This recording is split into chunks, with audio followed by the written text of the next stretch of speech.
Di series video kali ini kita akan membahas mengenai benchmark VPS menggunakan script bench.sh dan teman-teman bisa menjalankan scriptnya menggunakan wget script q o script bench.sh spasi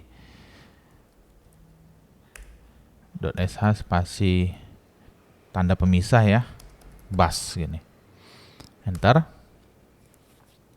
Nah, di sini kan langsung dijalankan script benchmarknya ya, dan kami sudah catat hasil benchmark dari salah satu VPS kami ya. Kita akan bahas ya. VPS-nya itu yang kita benchmark, spesifikasi VPS-nya itu CPU modelnya Intel Xeon R Gold 613 2,5 GHz. Jumlah CPU-nya itu ada 1 core, memorinya itu 1,7 GB atau 2 GB ya. Disknya itu sekitar 25 GB. Sistem operasinya di sini pakai OS Alma Linux 9.4. Virtualisasi KVM, uptime-nya udah 4 hari 1 jam 40 menit. Nah, dari spesifikasi ini dapat kita simpulkan bahwa VPS ini menggunakan prosesor kelas server dengan kecepatan standar untuk kebutuhan umum. Di mana di sini ya kita lihat dia masih menggunakan Intel Xeon R, di mana itu CPU-nya sudah cukup jadul ya untuk saat ini. Namun karena plan VPS-nya harganya murah ya, jadi provider-provider VPS ini menghadirkan VPS murah tapi CPU-nya dia kasih yang lama gitu, tapi dengan performa yang cukup oke lah gitu. Nah, kapasitas RAM dan disknya tergolong kecil ya, sehingga VPS ini kalau dapat VPS dengan spesifikasi seperti ini itu sangat cocok untuk aplikasi atau website yang kecil atau menengah gitu. Nah, plusnya itu cocok untuk beban ringan seperti website sederhana, aplikasi BN sederhana, dan aplikasi-aplikasi monitoring yang kecil-kecil ya, seperti teman-teman install Uptime Robot atau Uptime Kuma gitu. Minus terbatas aplikasi berat atau situs web dengan banyak pengunjung. Jadi kalau situs teman-teman tuh pengunjungnya banyak, ya tentu nggak bisa pakai spek seperti yang ini ya. Yang kedua adalah kecepatan I/O disk. Nah, di sini ketika kita menggunakan script bench.sh, dia akan menjalankan speed ya, I/O speednya itu beberapa kali sampai dengan 3 kali baru didapat average-nya, rata-ratanya ya. Sebagai contoh di sini run 1,5 GB per second, 1,6, 1,7, rata-ratanya 1,6. Nah, kesimpulan dari hasil pertemuan di atas sangat baik dengan kecepatan yang konsisten ya. Dia 1,5, 1,6, 1,6 gitu. Dan ini udah jelas pakai NVMe ya. Karena kalau pakai HDD dia pasti di bawah 300 MB. Kalau pakai SSD udah pasti dia di kisaran sekitar 600 ke bawah. Kalau teman-teman benchmark dan dapat 1,5, 1,1 otomatis itu udah pakai SSD NVMe. Nah, plusnya sangat cocok ya digunakan aplikasi atau database yang membutuhkan transfer data cepat. Minusnya kapasitas disknya ya kecil ya, karena tadi spesifikasi kecil. Dan untuk I/O disk ini teman-teman nanti perlu melakukan benchmark lebih lanjut ya, karena di sini kan yang dibacanya kecepatan yang konsisten untuk transfer gitu, transfer data. Tapi untuk misalnya read, write, misalnya teman-teman pakai database itu kan kita biasanya ada read, baca data, ada kita tulis data gitu, sehingga tidak tergambar di benchmark menggunakan BSSI ini. Tentu teman-teman perlu melakukan benchmark lagi untuk IOPS-nya, input output per second-nya. Itu bisa menggunakan YAPS nantinya. Nah, nanti kita akan bahas mengenai YAPS ya. Nah, untuk kecepatan jaringan di sini kita pakai speed test, uploadnya dapat 926 Mbps, downloadnya 134 Mbps, latensinya 0,21 Mbps, 21 milisecond ya. Nah, latensi ini semakin kecil semakin bagus, speed uploadnya semakin besar tentu semakin bagus ya. VPS yang kami benchmark ini data centernya itu lokasinya di US ya. Jadi dia untuk kecepatan jaringan di Los Angeles dia uploadnya dapat 220 Mbps, downloadnya 944 Mbps, latensi 81.02 ms. Ini ke Dallas US ya, ke Amsterdam. Untuk Amsterdam dia kecil nih, uploadnya 26.64 Mbps, downloadnya 936 Mbps. Nah, kalau teman-teman itu mendeploy website misalnya, websitenya itu kan diakses ya oleh visitor, teman-teman fokus di speed upload ya.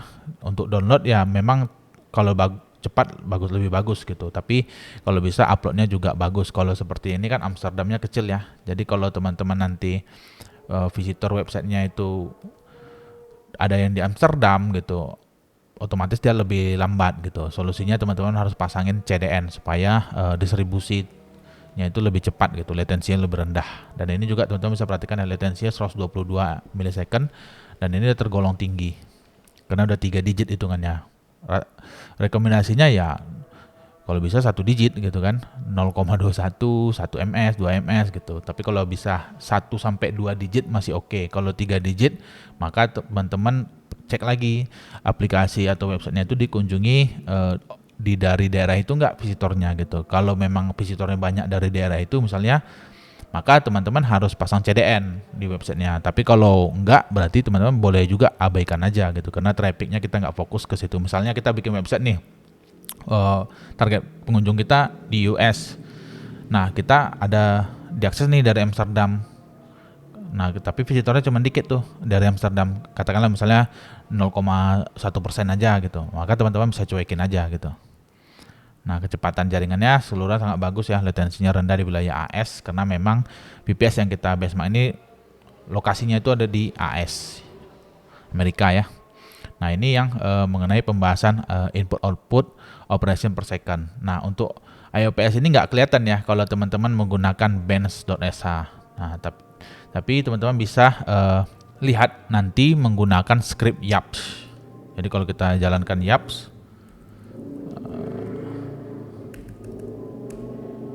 seperti ini. Nah, nanti kita akan dapat data IOPS-nya. Nah, di sini teman-teman bisa lihat di sini ada dibagi ya, ada block size 4K, block size 64K, 512K, 1M. Nah, kapan kita pakai 4K, 64K, 512 dan 1M. Nah, kalau teman-teman perhatikan di sini IOPS yang paling besar itu pada saat di block size 4K. Block size 4K ini banyak dipakai untuk aplikasi database dengan operasi read write yang kecil gitu, tapi sering gitu. Kalau kita aplikasi kita kan ada orang input data, datanya dibaca lagi. Nah, itu teman-teman fokus cari VPS yang IOPS-nya itu gede, yang di block size 4K. Kalau website teman-teman itu mainnya di database, misalnya teman-teman punya aplikasi back office ya, seperti aplikasi akunting, aplikasi purchasing, aplikasi inventory. Nah, itu kan biasanya inputannya cepat gitu, sering gitu. Teman-teman sering create data, read data, delete data gitu. Nah, itu teman-teman fokus ke yang ini, block size 4K. Nah, kalau block size 64K itu pengelolaan file besar atau streaming data gitu. Itu teman-teman kalau kita mau butuh nih aplikasi untuk website streaming gitu, nanti orang sering streaming datanya, maka teman-teman bisa ambil yang 64 block size-nya tuh, yang cari yang IOPS-nya tuh di 64K-nya tuh gede gitu. Nah, kalau ini kan lumayan ya, block size 4K-nya dapat 82, untuk block size 64K-nya dapat 67. Ini lumayan oke nih. Nah, untuk block size 512K itu cocok untuk melakukan transfer file besar seperti server backup atau media server gitu. Kalau teman-teman sering transfer file, nah maka teman-teman cari nih block size yang 512K-nya gede. Cari ini total IOPS-nya yang gede. Nah, untuk block size 1M untuk aplikasi yang mengakses data dalam chunk besar gitu. IOPS-nya rendah karena block size yang lebih besar mengurangi jumlah operasi disk yang dilakukan per detik. Jadi kalau semakin besar filenya itu, operasi disknya itu semakin mengurangi, makin berkurang gitu.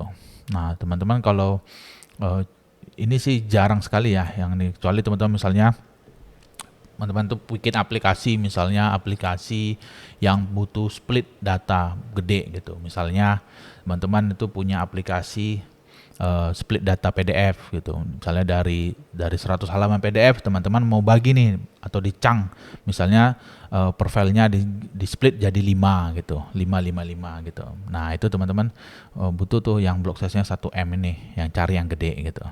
Nah, kalau kita dapat block size VPS seperti ini, mayoritas kan kita kerjanya di sini nih. Mayoritas aplikasi itu di block size 4K sama 64K aja. Jadi kalau teman-teman bisa dapat ini yang gede, ininya gede, nah itu sangat bagus. Cuman ada juga beberapa provider di Indonesia ataupun di luar negeri ya, terutama di Indonesia ya, dia membatasi IOPS-nya. Contohnya siapa? Contohnya Bisnet ya. Coba kita lihat si Bisnet. Kalau nggak salah saya mereka batasin Bisnet Geo. Nah, ini produk mereka yang NeoLab Pro, itu mereka batasin tuh IOPS-nya. Nah, ini 8000 IOPS, jadi 8K. Jadi kalau teman-teman pakai Bisnet Geo, itu nggak akan mungkin dapat IOPS-nya itu yang gede. Karena dia batasi, dia akan kasih 8K di sini. 8K. Gini. Jadi kalau teman-teman itu, cuman kelebihannya ada juga, kalau kita pakai yang dibatasi itu, kita dapat performanya stabil gitu. Karena mereka akan jaga terus SSD NVMe health-nya. Karena kalau kondisinya itu misalnya udah rusak, mulai panas gitu, itu performanya drop habis. Saya pernah pakai VPS yang IOPS-nya itu di open, jadi kencang banget ya, kencang banget. Tapi nggak lama, sekitar 2-3 bulan itu IOPS-nya drop.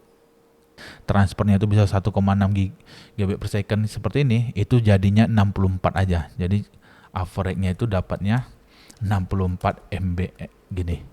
Parah banget kan, padahal itu SSD NVMe. Jadi kita nggak selalu fobia atau nggak terlalu takut dengan provider yang membatasi seperti ini. Ketika kita pakai providernya dan kita coba read data itu cukup oke sama kita, ya nggak masalah juga mereka kasih batasan seperti ini.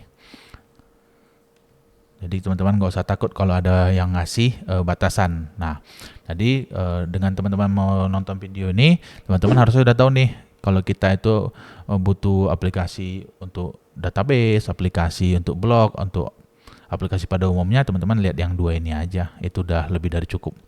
Kalau IOPS-nya udah seperti ini sih udah lumayan kencang ya. Oke, ini kita udah bahas.